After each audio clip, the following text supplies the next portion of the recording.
Hello everyone, this is Korosh Erfani and today is Thursday, 26th March 2026. We are reporting the war of Israel and the United States on Iran, and this is the report of the 27th day. So as you know, there have been several developments today. Maybe the cardinal one was the announcement of President Trump for postponing this famous power plant strike that he wants to do, of course, for 10 days until April 6. President Trump announced that Iran requested such a pause, but Iran denied that. But we know that there is right now a war of rhetorics, coming from both parts, and of course with the precedent of all the lies and the fake news, and also the very confusing messages from White House, we can say that most probably President Trump is making up, a new story in order just to give himself and his team the necessary time in order to find a solution. Because right now we have more and more impression that there is a real standstill, right? A real impasse, and I think for many people around the world, there is this feeling that it comes to a head. The situation comes to a head as a critical moment to make a decision. But what decision? What decision really President Trump can take? And this is something important, and that's why I would like to share with you something that had been suggested by Professor Jiang as the possibilities, as you want, or the different ways maybe in order to stop the war. And based on the point of view of Professor Jiang, I would like to develop my own theory in order to show if there is really a way out or not. So he's suggesting that if someone wants to see the different possibilities that exist in order to put an end to this war, what could be? Really, that's the very important question. And there are several possibilities that have been studied in the suggestion of Professor Jiang, as you can see. So the first one is a ceasefire, and he thinks that ceasefire is a trap because it's a kind of recognition of the Iran's victory, right? None of the objectives that have been set by the United States and Israel have been met somehow, except a lot of material damage. But the main goals, which was the regime change, which was to put an end to the existence of the Iranian threat, putting into question the domination of the Iranian over the region, and also nuclear capability, missile capabilities. None of these objectives is achieved actually, and that's why a ceasefire in such conditions means total victory for Iran and total defeat for Israel and the United States. So that's why it's a trap, and they cannot enter in this trap, according to Professor Jiang. But there is also the matter of petrodollar's collapse, which means that right now Iran is letting the different tankers and cargoes pass from the Strait of Hormuz, but with one little conditions, that they cannot really have any transaction in dollars, and they have to make their transactions by yuan. So that's why we have now the idea of petro yuan, which is to have a lot of oil transactions by Russia, by the Arab countries, by Iran, only and only by yuan, the Chinese yuan, and otherwise they cannot pass really from the Strait of Hormuz. So this is something that China was not really expecting, but Iran is building it up, right? Iran is creating a kind of new financial system, and through that it's able to control part of the collapse of the petrodollar, which means that Iran is able to make a huge blow to the American financial system by just putting this condition. And this condition didn't exist 4 weeks ago, right? And that's why it's a huge trap for the Americans if they accept effectively such a thing being established.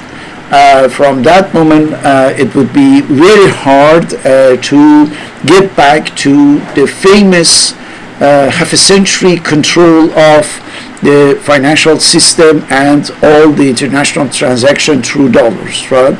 And essentially about the petrodollars. We should know that the petro yuan will be exchanged by the Chinese system, which is different from the American system of SWIFT, right? It's beyond the SWIFT, is completely different. And from that moment, of course, there would be a real catastrophe for the United States. But that's just one of the traps in which, according to the Professor Jiang, the Americans are in. The third one is to make this huge, stupid mistake of sending, the troops, the ground troops in Iran. And of course, Iran announced today that 1 million fighters are waiting for them. 1 million. So in order to fight 1 million people, you need, of course, something around that, more or less.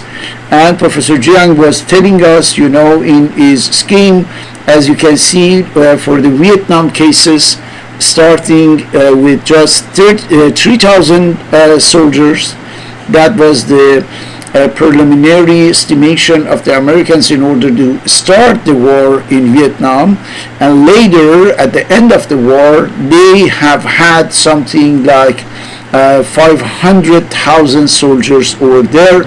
And despite having something like 500,000 soldiers over there, we know that they have been completely defeated. What about the fourth one? The fourth one is that we can imagine any other military game, right, for that. But the problem is that there is no military solution, right? Which means that every war game that you choose, and when you think about what you need effectively to set it up, and then set it about, you don't have any chance of defeating the Iranians. This is very interesting because let me show you something that could be very meaningful in this field. They are announcing all the time, Hexet, Trump, Marco Rubio, they are announcing almost 3 times or sometimes 30 times per day that the Iranian had been vanished. The Iranian military force had been vanished, they don't have anything, and of course we can do whatever we want, right? This is what they are saying us all the time. But through these kind of visual documents, we can see that now Iranians are not only able to send the the drone and missiles, but also their line of production is at full speed working, right? More and more drones are coming and are being used. Same thing for missiles, which means that not only they couldn't really get rid of the Iranian missiles in the store, but also in the storage, but also they could not really stop the production of that. So the line of production is in full activity, giving more and more, providing more and more drones and missiles to the Iranian armies. So at in the same day, Peter Hegseth was talking about the fact that everything has gone, Iran has been defeated unbelievably, and so on. Iran was able to bring down one of the AWACS aircraft, which is the special airplane in order to have a aerial supervision over the area, with something like $270 million. This is the value of an ET Sentry AWACS that had been shot down over the Persian Gulf. So we see that Iranians are more and more able to shut down the different kinds of airplanes, F-15, F-18, F-35, and of course here AWACS, which means that they are getting more, most probably more powerful, right? Through I don't know where and how, but not only their force is not declining, but increasing in an unbelievable way, at least for the Americans. This is when you start effectively to talk about nonsense, all the time repeating that we have eliminated everything, they don't have anything, and we see that in the same day they are able to bring down an F-18 jet fighter and AWACS, and also striking almost all the American bases again in some of the Arab countries of the Persian Gulf. So what does it mean? It means that we are in a kind of denial of the reality through through these announcement statements by the Americans. So back to the suggestion of the Professor Jiang, you see that at the end he concludes that there is no way out. No way out. So which means that a country that is in here, you can see $39 trillion in debt. A country that is now over $39 trillion in debt is trapped in a quagmire for walking away, for going away, of which they don't have any solution. They don't have any really way out. All right. This is what Professor Jiang is telling us, and I would like to develop that by adding this component to this analysis. So the question is why?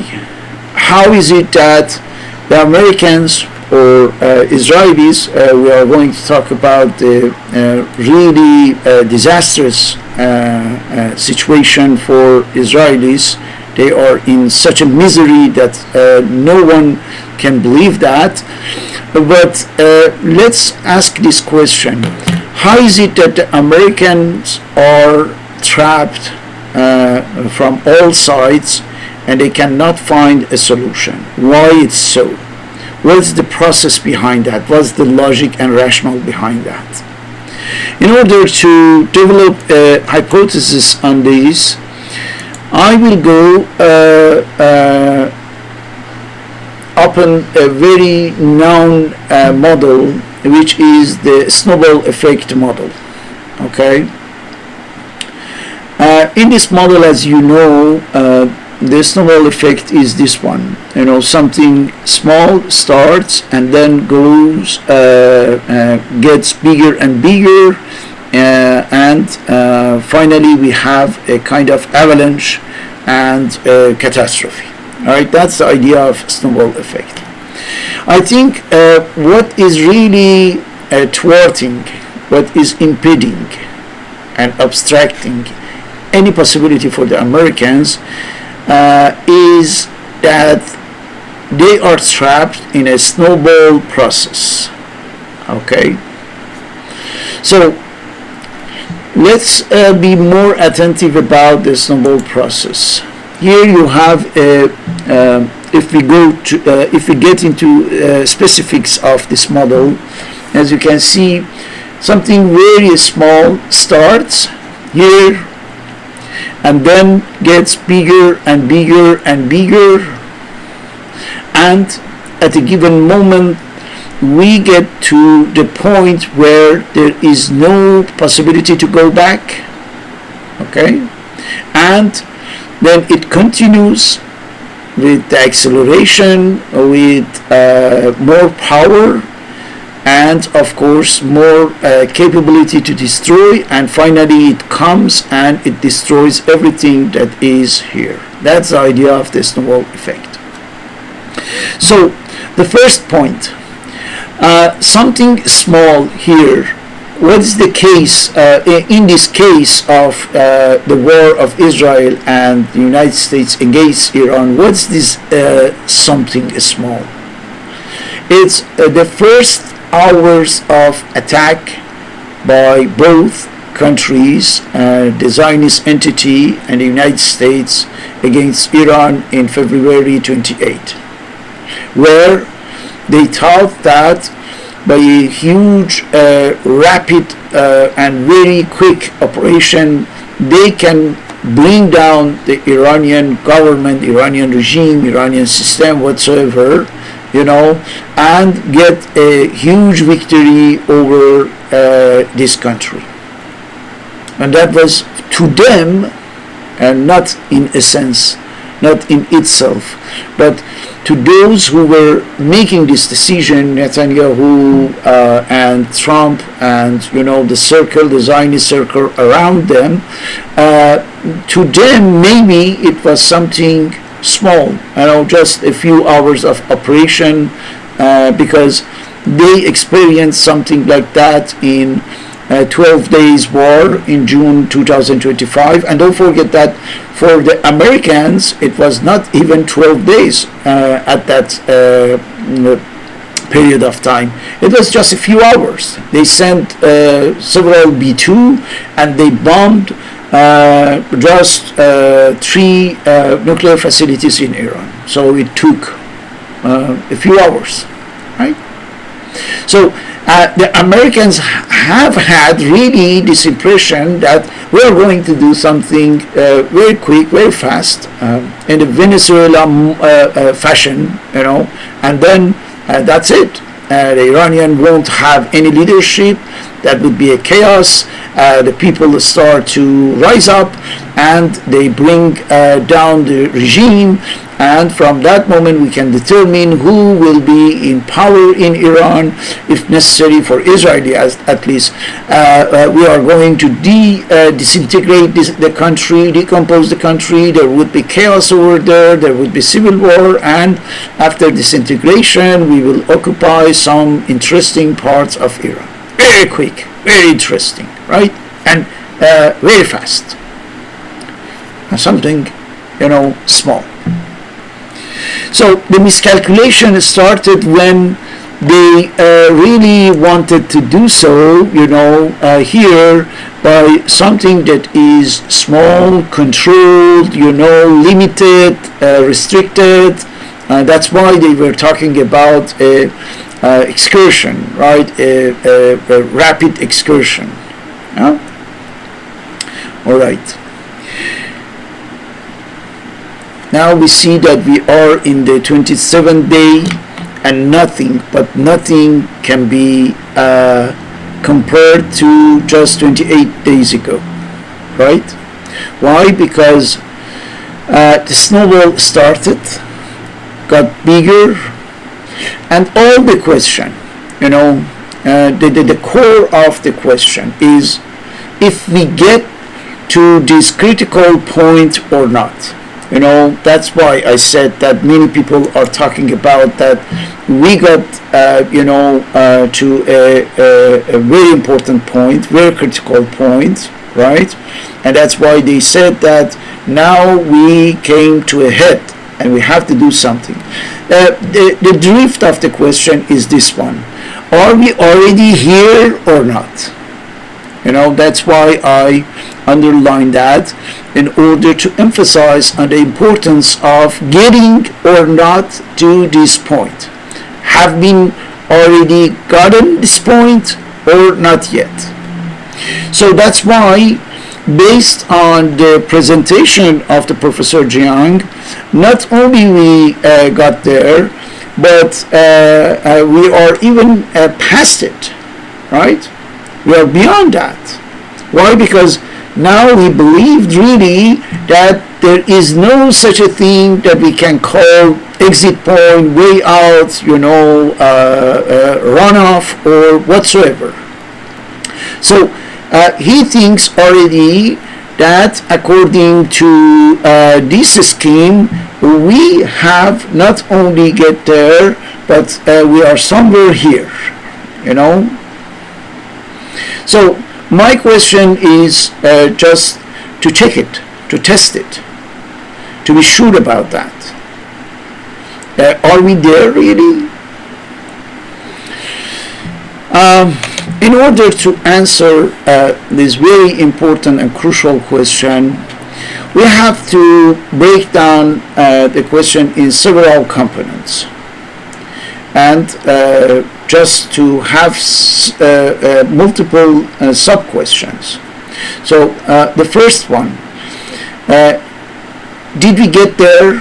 For who? For which part? For which side of this war? So if you are talking about the Iranian side, Iranians are somehow in control of the situation, which means that they are now able to continue attacking the United States bases on the region. They are able to produce more and more missiles and drones. They are selling oil. They are controlling the Hormuz Strait. And of course, they can they can strike regularly, several times per day, Israel. So we cannot say for them they are in a situation where they don't have any solution. At any moment, Iran accepts, a ceasefire or so. Of course, they can be somehow assured with regard to its survival. Survival of Iran will be assured, right? It needs just a decision by the Iranian leadership to say that, okay, we accept the ceasefire and with some conditions, negotiations, and so on and so on. So we cannot use really this model for now for the Iranians. Of course, if there is a collapse of their economy, their infrastructures, if there are the popular uprising, if the people cannot find water, food over there, if Iranians cannot send any more missiles, drones, they cannot really strike other countries, we can talk about such a situation for them, but it's not the case. In this March 26, it's not the case. What about Israel? There are three parts, right? What about Israel? So about the Israel, we could have a different view if we didn't have this new piece of news that came today and gave us a very good idea about what is happening really behind the scene for Israelis. Because we got a breaking news according to which the IDF Chief of Staff, General Eyal Zamir, in the Security Cabinet of Israeli government, said something unbelievable. He said that the army, IDF, could collapse on itself among the soldier shortages. So the IDF is assigned with several missions right now, and he's telling us that we cannot really take care of all of these, and he said that this is a 10 times red flag, a 10 red flag, just to make understand himself to Netanyahu and the cabinet, the prime minister, in order to know that we cannot function anymore in a normal way. And look, just as a chain of effect, we have several interventions by the different Israeli politicians talking about the possibility of a kind of collapse or defeat. This is the former Israeli Prime Minister Naftali Bennett that is admitting that Israel is losing the war. He is telling currently the state of Israel and Netanyahu government does not know how to win anywhere. How to win anywhere. Not in Gaza, not in Lebanon. They are not winning anywhere. So they are not winning refers us, to here. Military losing, every war game.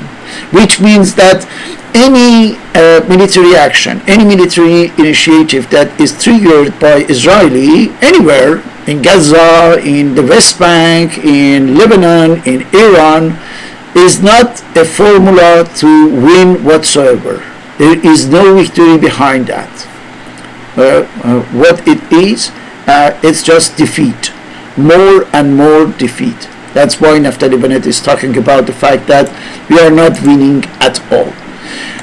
We got same intervention and same statement by Yair Lapid, also former Prime Minister, talking about a huge problem at all the levels of the Israeli state, and essentially for the, of course, who? For the army, right? And he said that I am in different position for 13 years, and I have ever seen something like that. I am. This is what the chief of army, General Eyal Zamir, said. I am raising 10 red flags. The IDF is on the verge of collapse, right? This is it. That's the situation for Israel. So if we consider here the fact that Israel is somehow the victim of the snowball effect, the answer is yes, that's the case. Israel is on a no return point right now. Why? Because if it decides to stop everything in order to avoid the IDF's collapse, so it has to withdraw from Gaza, from the West Bank, from the Lebanon, and of course it had stopped to strike Iran, which means total defeat. So the choice is very clear: either accepting the defeat, the military defeat of the IDF, and recognizing that, or having a huge collapse of the army, which will be the beginning of the end of Israel. Because Israel is, don't forget, is not a country. It's a huge khazar. It's a huge military camp. That was from the beginning, from the creation of Israel. The intention and the objective was not create a country, even though they say formally a country, but the Zionist entity is just a war machine, right? It is a military camp in order to bring the Jews from everywhere, essentially from Eastern Europe to them, and then getting the money from the United States and across the world, giving everything free to these migrants over there, including, of course, inhabitation, the occupied land of Palestinians to them, so that they can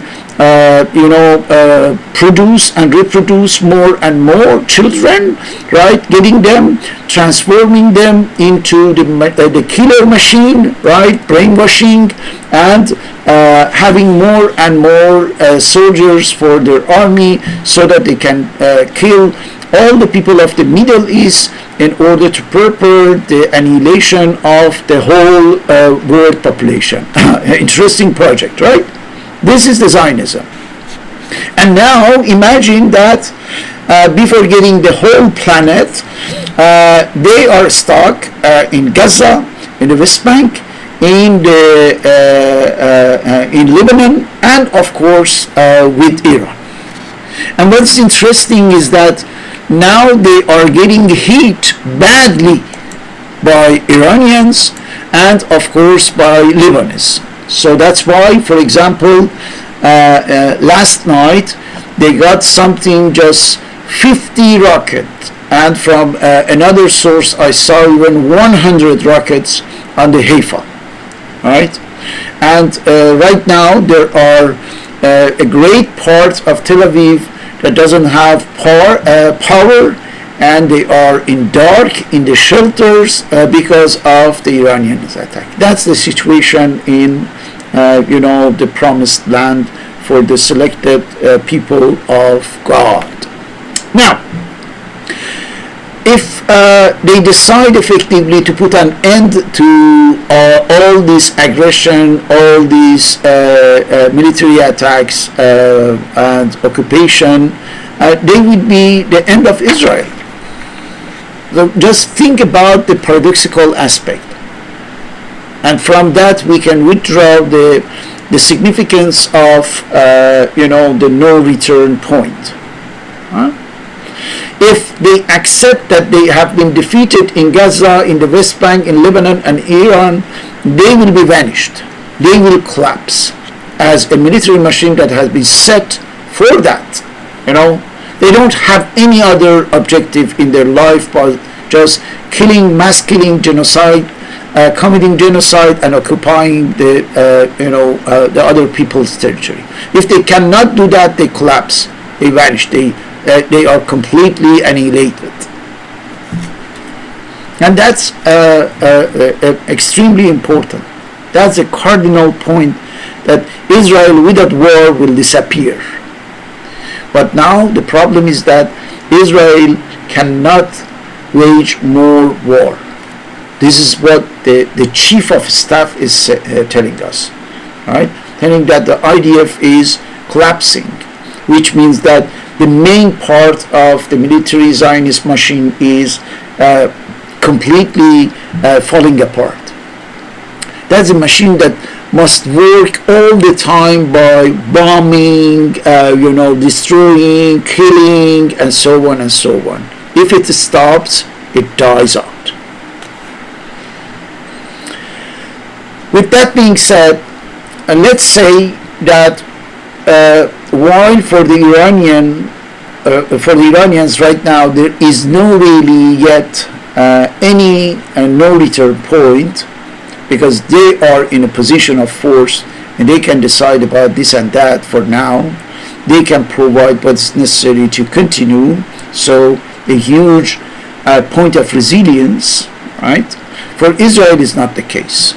Israel is really in a kind of existential crisis, and this paradox will determine if Israel will survive or not. The paradox is huge, is really fatal. Continuing the war means collapsing the IDF. Collapsing IDF means disintegrating completely the whole Zionist system. Will be really broken down completely. So that's one possibility. On the other hand, continuing the war means not continuing the war means dying out, means existential crisis, means political collapse, means civil war. These are the indicators, and through these indications we can see that Israel is one of the worst situation of its history. Look at this. Israeli media reports indicate that 3 Israeli soldiers committed suicide on the northern fronts as a result of the military pressure they are facing from Hezbollah. They cannot sleep right now. We know that they are completely tired, they are completely worn out, and they are mentally, physically exhausted, and they cannot wage war. And of course, Netanyahu is sending them to the new adventure where Hezbollah is waiting for what is its strength, right? Which is the close combat. We said that yesterday. So, no way out, no exit point for Israel, which means the effect of quagmire. Once you are done, once you are in, everything that you do will bring you, downer. All right. What about the United States? Here the situation is even worse, for the simple reason that the United States is a huge machine, is a huge system. The United States is not a country, properly speaking. It's a part of a global system, right? It was a country 200 years ago, right? But even 100 years ago. But from the moment the American expansion started, by getting to the 5 continents, having the military bases everywhere, more than 100 military bases across the world, with 800 military points, so you are not a normal country, you are not a conventional country, you are a global power whose components are spread out everywhere, and one big part of this is the United States.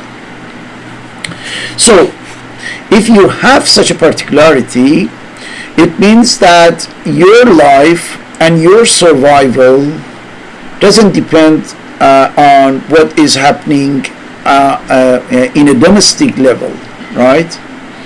The United States relies directly on what is going on across the world, on a global economy, global geopolitics, and so on. So this is, of course, the strength of the United States when it can handle that, when it can afford, controlling it, managing it, paying for that. But when you cannot, when you have a bunch of stupid pedophile at White House, unable to have any idea about what is the geopolitics, what is the strategy, what is the long-term interest, and so on, some clowns, some stupid puppets of the Zionists, of course you cannot handle such a big global system. And that's why it starts really to fall apart. And that's the case. That was the case even before this war starts. And can you imagine that what happened after having started, after having initiated this war. It just accelerated. The collapse just accelerated, bringing down what we can call the American empire. Let me explain something that could help us for this part of the discussion. You know, these brainless people in the White House had the idea that we are big, we are huge, we have a lot of armada, military force and everything. So we must be able to crush immediately and in a few days a country like Iran. That's the idea. You know, we are much bigger, more powerful, of course, with a huge inequality for logistic, and we can do whatever we want with Iran in a few hours, in 1 or 2 days. We get rid of the leadership and then they are done. So that's why for 27 days they are using the absurd words like we have wiped Iran off. You know, we have eliminated this country. Complete nonsensical sayings that come from the mouth of some psychopath, childish brain, and of course morons, right? So what happened then?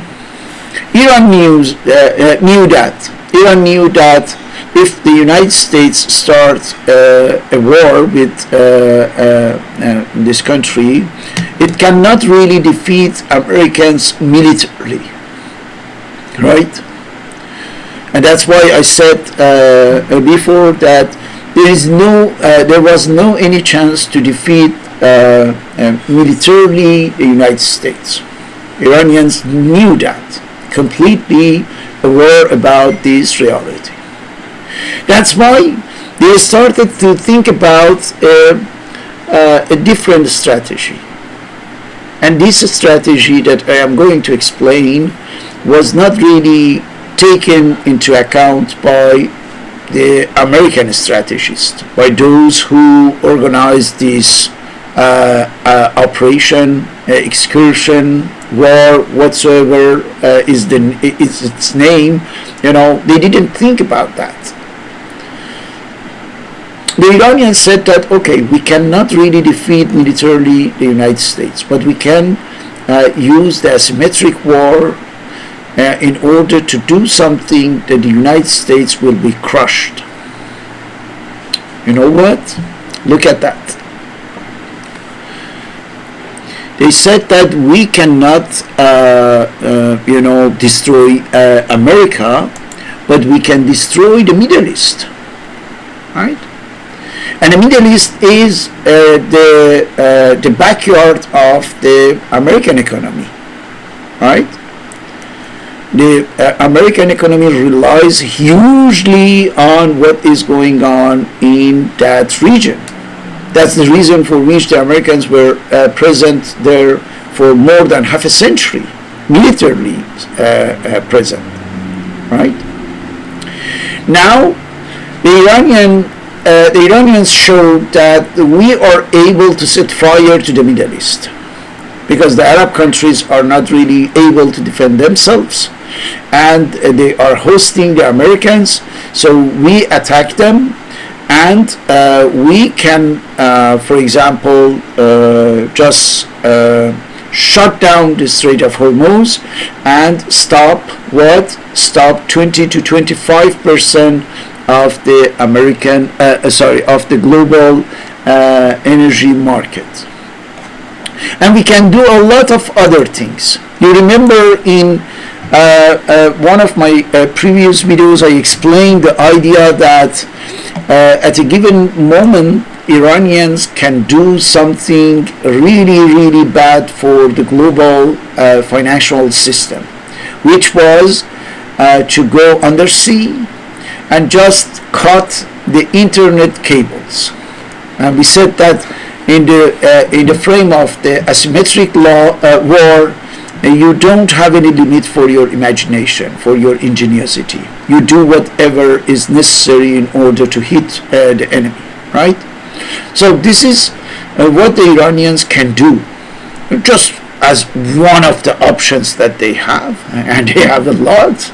But this is very interesting. When I give you a few numbers, you will see that this is like having a huge military capabilities to hit really the center of the economic activity of your enemies. Iranians don't have this capability militarily speaking, but just by a little submarine operation, they can do this thing, cutting the internet cables in the Persian Gulf, and from that moment, look at what the catastrophe that they can cause. Can you imagine that something like 97% of all international data are passing over there? Because it's a matter of joining Europe, North America, to the West Asia, and from that to the whole Asian continent. China, South Korea, Japan, and so on. 97% of international data are going there. The estimations are telling us that if they are caught, which the people are calling the scissors attack, right? They cut. And in just 48 hours, 2 days, the amount of loss in the global market will be something around $10 trillion. 10 trillion market crash in just 48 hours. So we are talking about the biggest blow of the human history to the global market. Nothing can cause such a huge, monstrous damage in a so short period of time. So the bank transfer stop, the stock trades stop, all the cloud services, gone. Can you imagine that S&P was losing something like $1 to $2 trillion during these 4 weeks, and the estimations show that if there is such an action by the Iranians, S&P in the global market will lose something like 50%. Because till now we are talking about something like 4 to 5% for 4 weeks, but can you imagine 15% for 48 hours? That's why we are talking about what? We are talking about $10 trillion in just 2 days, in the scope of 48 hours. So Iran has this capability, and among others, right? We don't know what else they can do. We have some ideas about that, but if you see how the aircraft carrier Gerald Ford had to flee, the region after having received one of the drones, only one drones over there, damaged so much that aircraft carrier that it needs something between 14 to 24 months of reparation. For repairing that, they brought it somewhere, and that to come to the United States in order to repair and reconstruct that. So just one drone. And imagine that another Abraham Lincoln aircraft carrier is now running off from the Persian Gulf. bringing more and more troops, in the region means bringing more and more risk for the American army, and of course possibility for Iranians to find a solution to making a mass killing of the American soldiers. So this is the impasse Professor Jian was talking about, that there is no war game solution.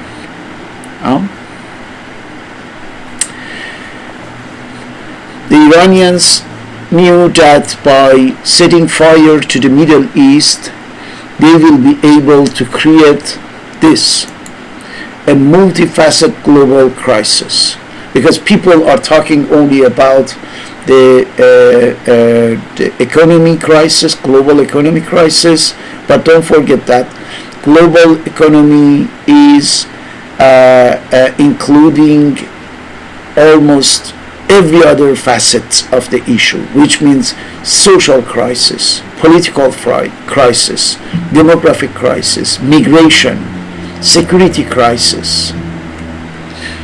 And all of this will be on the shoulders of the United States, as I told you, a global system. A global system whose main component is the United States. So you see that this part of the game that was the focus of the American strategies, which is that we are bigger, we are more powerful, and we are stronger militarily speaking, and we can crush Iranians. You can see that by just a diversion of a strategic diversion, of course, they could put an end to the economic life of the Middle East, and from there create, trigger a multifaceted global crisis. And if I want to give you an account of the first signs of this global crisis, that would be huge. There are many news that are talking about that. For example, just for the sake of presenting some facts, experts, Al Jazeera is reporting, experts warn that the disruption will significantly impact global food security. What does it mean? The closure of Strait of Hormuz is no longer just a Gulf crisis. What is this? It's a global food emergency. With how much? With 30% of the world's fertilizer trapped. Just for one example, which means that we are going to have a global food crisis very soon, right? What about other aspects of what is going on? We can present a lot of other examples that shows that there would be, for example, another fact here. Climate implication, no boundaries. A war in the Middle East today means stronger storms in Africa. Look at the long-term, mid-term, and short-term effects. Stronger storms in Africa, rising seas in Asia, failed harvests in Europe. The poison doesn't stay local. It circles the globe. Every bomb dropped is a vote against our children's dinner plate, right?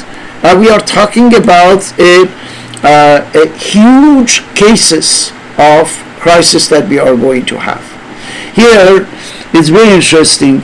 You have a list of many countries by the effects of domino, that will be just affected, Look at the list, starting from Sri Lanka. They started to rationing, 4-day work week. School closed. Pakistan, crisis, overnight price surge, long curves, 4-day work week. India, 9 days of reserves left, 9 days only, for 1.5 billion people 9 days of reserve left. Emergency suppliers being hunted. South Korea, 50 days left, clock ticking. Japan lied about what? Said 254 days, actual usable reserve only 95 days. Germany, gas up 30%. European Union emergency plan launched. France, paying 30% more at pumps than 8 weeks ago. South Africa, the same. Turkey, stock crushed, inflation exploding, currency under pressure. Brazil, watching nervously. Oil helps, but supply chain hurting. Australia, tanker delays, imported dependent, hoping IAE coordination holds. We know the very bad situation in Australia. USA, gas taxes suspend in the States, SPR drowned down, Iran sanctions quietly paused in order to improve the market. China, 1.4 billion barrels stockpile, banned exports, still getting Iranian oil. That's the chance of course, China. And what about this day of 26 of Hormuz blockade? 20% of global oil gone. 8 million barrels per day gone. So this is it. If you want to have any idea about what is a multifaceted global crisis we are talking about in our scheme here, this is it. And don't forget that these are just some numbers that are giving us an impression about the energy market, right? And of course, we are going to have many other issues in all the fields of economy, without any exception. Let me present one of them. It would be very interesting. Here, for example, because of the Strait of Hormuz, Taiwan's chip empire just got a brutal wake-up call. Why? TSMC, this is the company that makes 90% of the world's most advanced chips, right, is 100% hooked on helium and LNG that sail straight through the Strait of Hormuz. They need helium, right? Now about 60 to 70% that were coming from Qatar is completely offline. LNG, the same thing, which is about 40%, provide 40% of Taiwan's electricity. So very soon we are going to have a lot of problem for all the electric industry production, the big companies like Apple, for example, that need these chips and they cannot have them. So we are talking about economic, financial, bank, internet transaction. Then we are going to have for the food problem, food crisis, and all of this will be translated into social issues. Don't forget that, social issues. And once we get there, believe me, we are going to have a catastrophe. Just look at this. Very interesting case. The US has surpassed China and North Korea. Surpassed about what? In death rate from malnutrition. Now in the United States, more people are dying from malnutrition, from the shortage of food, than in North Korea. North Korea is here. China is here.